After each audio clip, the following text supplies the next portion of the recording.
नमस्कार दोस्तों। आज की कहानी कुछ इस प्रकार है।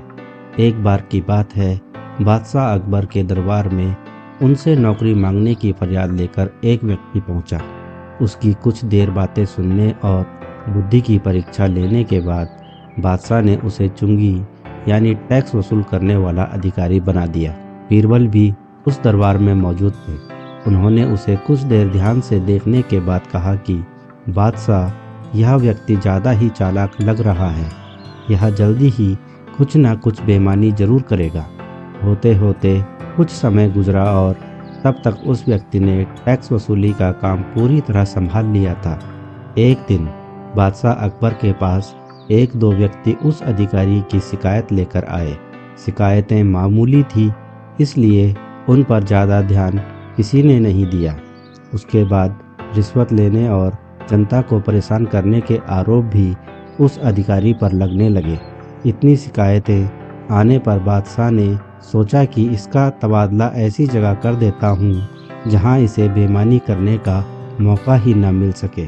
इतना सोचते ही बादशाह ने फैसला किया कि उसे अस्तबल का मुंशी बनाया जाएगा। फिर अकबर ने मन में कहा कि अब घोड़ों की लीद उठाने के काम में ये क्या ही बेईमानी कर पाएगा। वहाँ मुंशी के पद पर पहुँचते ही उस व्यक्ति ने फिर रिश्वत लेना शुरू कर दिया। उसने सीधे घोड़ों की देखभाल करने वालों से कहा कि तुम लोग घोड़ों को कम दाना पानी खिलाते हो। इसका पता बादशाह को चल गया है, इसलिए मुझे लीद को तोलने के लिए भेजा है। अब अगर लीद का वजन कम हुआ तो सबकी शिकायत बादशाह से कर दूंगा।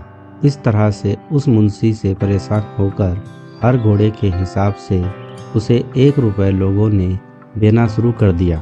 यह बात भी कुछ समय बाद अकबर तक पहुंच गई। उन्होंने मुंशी को सीधे यमुना की लहरें गिनने का कार्य सौंप दिया। फिर बादशाह के मन में हुआ कि अब यहाँ तो यह कोई बेईमानी कर ही नहीं पाएगा। कुछ ही दिनों में जैसे ही वो व्यक्ति यमुना किनारे पहुँचा तो वहाँ भी उसने अपना दिमाग दौड़ा लिया। वो नाव से सवारी करने वालों को रोक रोक कर कहता कि मैं लहरें गिन रहा हूँ, ऐसे में तुम लोग यहाँ से नहीं निकल सकते हो।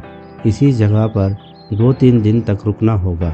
रोज़ रोज़ ऐसी बातें सुनकर नाव चलाने वालों ने अपने कार्य को जारी रखने के लिए उसे 10-10 रुपए की रिश्वत देना शुरू कर दिया। अब यमुना किनारे भी वो व्यक्ति खूब बेईमानी कर रहा था। 1-2 महीने में यह बात भी बादशाह तक पहुँच गई।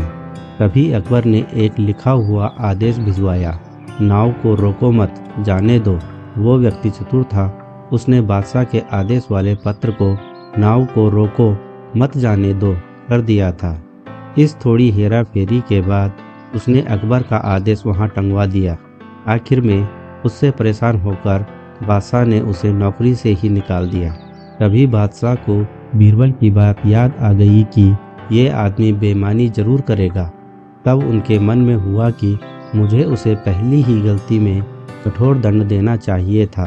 तो दोस्तों, यह कहानी हमें यह सिखाती है कि दुष्ट अपनी दुष्टता और बेईमान अपनी बेईमानी कहीं भी जाने पर नहीं छोड़ता है।